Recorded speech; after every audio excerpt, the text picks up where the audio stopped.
নেই। দুঃখের সঙ্গে লক্ষ্য করছি এখন পর্যন্ত প্রধানমন্ত্রী নরেন্দ্র মোদী সাহেব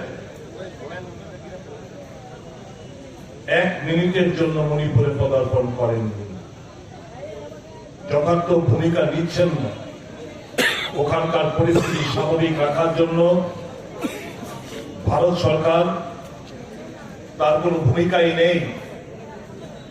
এমন একটা পর্যায়ে এখন চলে গেছে মণিপুরের পরিস্থিতি, সরকার বদল হলেও, ওখানে রাষ্ট্রপতি শাসন জারি করলেও, কিংবা যে কোনো পদক্ষেপই সরকার গ্রহণ করুক তা কেন্দ্রীয় সরকারের তরফ থেকে, এই আগুন আর থামবে বলে মনে হচ্ছে না।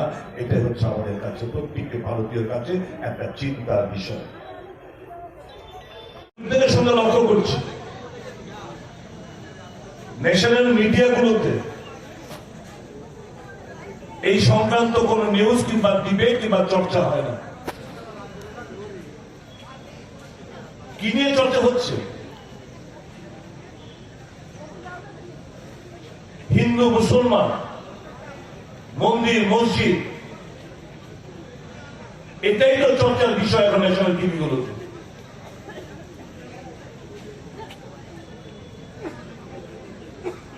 জাতীয় কংগ্রেস যখন সরকার ছিল, ইউপিএ 1 ইউপিএ 2, আমরা শুনেছি বিভিন্ন স্কিম ঘোষণা করেছে।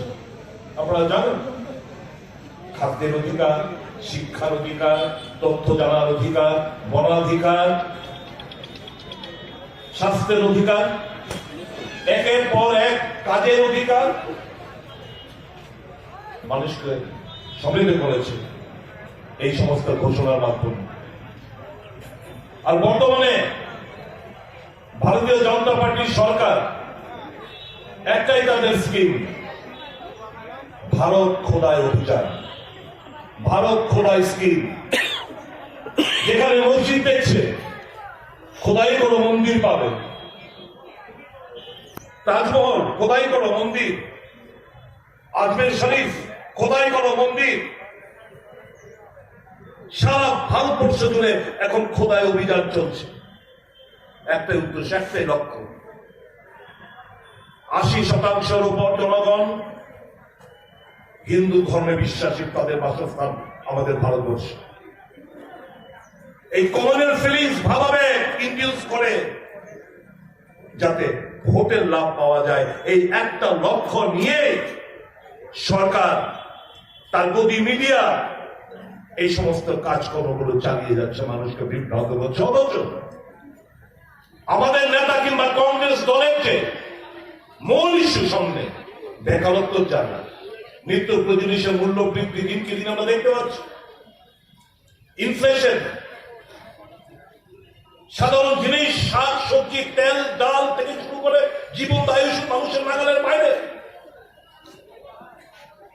মানুষের অর্থনীতি তো স্ফীত হচ্ছে না। দেশের মানুষের পার ক্যাপিটা ইনকাম সেগুলো বাড়ছে না। ধনী এবং গরিবের মধ্যে দিনকে দিন ফারাকটা বেড়ে যাচ্ছে।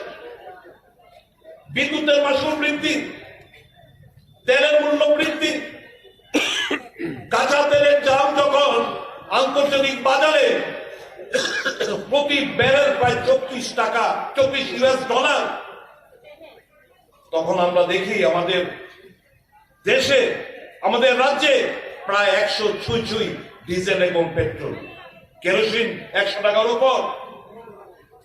আজকে দিন আয়েঙ্গে, আজকে দিন লায়েঙ্গে, যার বক্তব্য ছিল এই দেশবাসীর কাছে, তার প্রতিজ্ঞাবদ্ধ ছিল। কি আজকে দিন পেলাম আমরা? 415 টাকা গ্যাসের সিলিন্ডার এখন কত দিয়ে কিনছেন?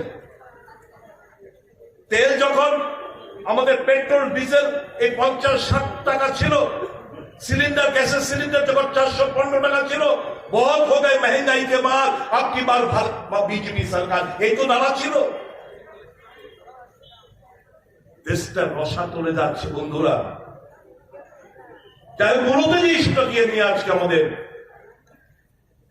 এই রাজভবন অভিযান সারা দেশব্যাপী প্রত্যেকটি রাজ্যে, প্রত্যেকটি ইউনিয়ন টেরিটরিতে অন্যতম দাবি হচ্ছে গৌতম আদানি তার যে কেলেঙ্কারি, এই কেলেঙ্কারি সুষ্ঠু তদন্তের দাবি নিয়ে। গৌতম আদানি কে ছিল? একজন বিজনেসম্যান, একজন কর্পোরেটের মালিক। ভারতবর্ষে ধনীদের র্যাঙ্কিং এ অনেক কিছু স্থান ছিল।